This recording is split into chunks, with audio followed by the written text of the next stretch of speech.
ला area of square हामीहरुको 144 square दिन्छ कि नै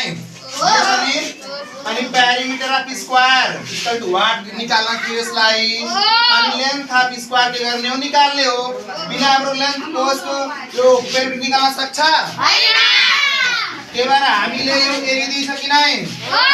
हो वी नो दैट के लेख्ने we know that area of square equal to के हुन्छ अब हामी एरिया कति दिन्छ 144 दिन्छ कि नै 144 मिटर स्क्वायर यहाँ के छ L square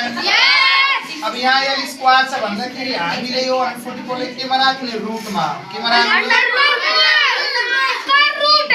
square root of root जे पनि भन्न पाइन्छ अब हामीले 154 के निकाल्ने फ्याक्टर के निकाल्ने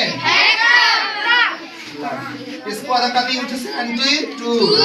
इसको 36 इसको 18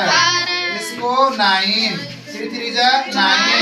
ल र कति आ फ्याक्टर हामीहरुको 3 2 2 2 2 3 चारवटा छ हैन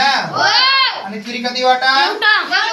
अब हामीले सिके थिए स्क्वायर भन्दाखेरि पेज मिलाउने पहिला एउटा थ्री कति भइहाल्यो हामीहरुको 2 दुना 4 तिया 12 मिटर एल को मान आयो कि नै अब हामीले के निकाल्ने हो पेरिमिटर के निकाल्ने हो अब यहाँ लेख्न सक्छौं पेरिमिटर ऑफ स्क्वायर के फर्मुला हो भन्नुस् त एल प्लस बी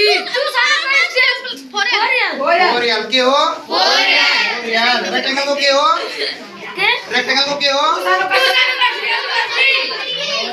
अब हामीले 4 को 4 भगत को मान कति छ 12 मिटर छ भने यहाँ राखिदिने हो 12 मिटर अनि 48 मिटर आन्सर बुझ्यो सबैले